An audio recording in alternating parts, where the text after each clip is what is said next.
Right ఇక breaking news చూస్తున్నాం. సంగారెడ్డి జిల్లా తుర్కవడగం ప్రాంతంలో భారీ అగ్ని ప్రమాదం సంభవించింది. శ్రీ సమర్థ్ కాటన్ మిల్లులో అకస్మాత్తుగా మంటలు చెలరేగాయని స్థానికులు తెలిపారు. ఘటనా స్థలంలో భారీగా ఎగిసిపడుతున్న మంటల కారణంగా పరిసరాల్లో ఉత్కంఠ వాతావరణం నెలకొంది. అగ్నికి సంబంధించిన సమాచారం అందడంతో వెంటనే ఫైర్ సిబ్బంది అక్కడకు చేరుకుని మంటలను అదుపులోకి తెచ్చేందుకు తీవ్రంగా ప్రయత్నాలు చేస్తున్నారు. ఇక మంటలు వ్యాపిస్తున్న దృష్ట్యా అదనపు ఫైర్ టెండర్లను కూడా అధికారులు రంగంలోకి దిగారు.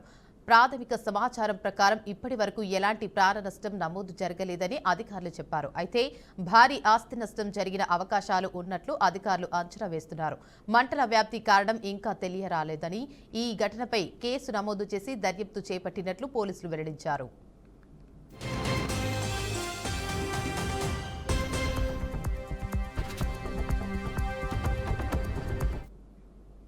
ఇక ఇదే అంశంపై మరింత సమాచారాన్ని మా ప్రతినిధి బాసిత్ అందిస్తారు. చెప్పండి బాసిత్, అప్డేట్స్ ఏంటి? దేవిక, సంగారెడ్డి జిల్లా కంగటి మండలం వడగ గ్రామంలోని ఓ పత్తి మిల్లులో భారీ అగ్ని ప్రమాదం చోటు చేసుకుంది. ఈ తెల్లవారుజామున 3:30-4 గంటల ప్రాంతంలో ఈ షార్ట్ సర్క్యూట్ తో ఈ అగ్ని ప్రమాదం చెలరేగినట్టు మనకు సమాచారం ఉంటుంది. ప్రస్తుతమైతే ఆ ప్రాంతంలో చాలా దట్టమైన పొగలు నిండాయి. ఆ అగ్ని కీలలు ఎగిరిపడడంతో స్థానికులు కూడా భయాందోళనకు గురయ్యారు. ఈ భారీగా దగ్ధమైన ఈ పత్తిని చూసి రైతులు కూడా కన్నీరు పెట్టుకునే చేశారు. 3 గంటలుగా ఈ మంటలను ఆర్పేందుకు కూడా శ్రమిస్తున్న ఈ ఫైర్ సిబ్బంది మొట్టమొదట వాళ్ళు స్థానికులు కూడా దాన్ని చల్లార్చే ప్రయత్నాలు కొనసాగించినా కానీ అక్కడికి చేరుకున్న ఈ ఫైర్ సిబ్బంది దాన్ని మంటలను ప్రస్తుతం అయితే అదుపులో తీసుకున్నారు. ఈ మంటల ధాటికి కాలిపోయిన యంత్రాలు చాలా భారీగా ఉంటాయని చెప్పి ఆస్తి నష్టం కూడా భారీగా వాటిల్లే అవకాశం ఉందని చెప్పి కూడా ఆ స్థానిక సిబ్బంది కూడా చెప్పడం జరుగుతుంది. దీంతో పాటుగా ఈ ఫైర్ సిబ్బంది కూడా దాన్ని మంటలు ఆర్పే ప్రయత్నం చేస్తూ భారీగా ఈ పత్తి మిల్లులో 3,000 క్వింటాళ్లకు పైగా ఈ ఆస్తి నష్టం జరిగింది. 3,000 క్వింటాల పైగా పత్తి కూడా అగ్నికి ఆహుతి అయిపోయిందని చెప్పి కూడా ఈ ఫైర్ సిబ్బంది చెప్పడం జరిగింది. ఈ కారణాలతో వాస్తవానికి షార్ట్ సర్క్యూట్ తోని ప్రమాదం చోటు చేసుకుందా లేదా వేరే ఇతర కారణాల వల్ల చేసుకుందా అని చెప్పి పోలీసులు కూడా కేసు నమోదు దర్యాప్తు చేపట్టారు. దేవిక,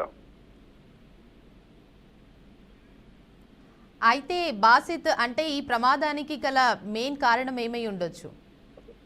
అంటే ప్రస్తుతం అయితే అర్ధరాత్రి తర్వాత జరిగిన ఈ ప్రమాదం ప్రస్తుతమైతే వాళ్ళ ప్రాథమిక సమాచారం మేరకు అయితే ఈ సమర్థ్ ప్రొటెక్ట్ పత్తి మిల్లులో అగ్ని ప్రమాదానికి మూల కారణము విద్యుత్ శాఖ అని చెప్పి కూడా ఒక నిర్ధారణకు వచ్చారు ఫైర్ సిబ్బంది. ప్రస్తుతం అయితే ఆ కోణాలలో చూస్తూనే మరే ఇతర కోణాలలో ఏదైనా అగ్ని ప్రమాదం చోటు చేసుకుందా లేకపోతే ఎవరైనా దీనికి గిట్టని వాళ్ళు అగ్ని పెట్టారని చెప్పి కూడా పోలీసులు దాని మీద విచారణ చేపట్టారు. దేవిక, అయితే ఈ ఘటనలో ఎవరికైతే ప్రాణ నష్టం జరగలేదంటారా? అంటే ప్రస్తుతం ఓన్లీ 3,000 క్వింటాల పత్తి మాత్రమే కాలిపోయింది. ఇంత పెద్ద భారీ అగ్ని ప్రమాదం చోటు చేసుకోవడం వల్ల ఎలాంటి ప్రాణ నష్టం జరగకపోవడంతో మేము నిర్భయంగా ఉన్నామని చెప్పి కూడా స్థానికులు చెప్పడం జరుగుతుంది. కాకపోతే ఈ పత్తి మిల్లులో ఉన్న స్టాక్ అంతా రైతులకు సంబంధించింది. పూర్తి స్థాయిలో దీని పేమెంట్ కూడా కానట్టు కూడా మనకు సమాచారం అందుతుంది. దేవిక, అయితే అధికారులు ఎట్లాంటి చర్యలు తీసుకున్నారు ఈ ఘటన తర్వాత? అంటే ప్రస్తుతం అయితే ఇంకా పత్తిని ఆర్పే ప్రయత్నంలోనే ఈ ఫైర్ సిబ్బంది కొనసాగుతుంది. అధికారులు కూడా అక్కడ చేరుకున్నారు. ఈ వ్యవసాయ శాఖ వాళ్ళు కూడా దాని మీద విచారణ చేపట్టారు. దేవిక, అయితే ఆస్తి నష్టం ఎంత మేర జరిగి ఉండొచ్చు ఈ ప్రమాదంలో? అంటే ప్రస్తుతం అయితే 3,000 క్వింటాల పత్తి కాలిపోయింది. ఉన్న మిగులు పత్తి ఎంత ఉంది, అసలు వాస్తవంగా స్టాక్ ఎంత ఉంటే దాని మీద విచారణ చేపట్టారు. దాని మీద పూర్తి స్థాయిలో రిపోర్ట్ వచ్చిన తర్వాత దీనికి ఎంత నష్టం జరిగిందని చెప్పి కూడా మేము చెప్పే ప్రయత్నం చేస్తామని చెప్పి కూడా ఫైర్ సిబ్బంది చెప్పడం జరుగుతుంది. అదే తరాలు అధికారులు కూడా చేరుకోవడంతో ఆ అధికారులు ఇంతకుముందు స్టాక్ యార్డ్ లో ఎంత ఉంది, రికార్డు ప్రకారంగా ఉందా లేదా పత్తి, లేకపోతే ఉన్న పత్తి కాల్ చేశారా, ఎవరైనా కాలిపోయిందా లేదా అని కూడా విచారణ చేపట్టారు. ప్రస్తుతం అయితే ఆ ఆస్తి నష్టం అయితే భారీగానే జరిగినట్టు సమాచారం అందుతుంది. Devika, right, thank you for the update Basit.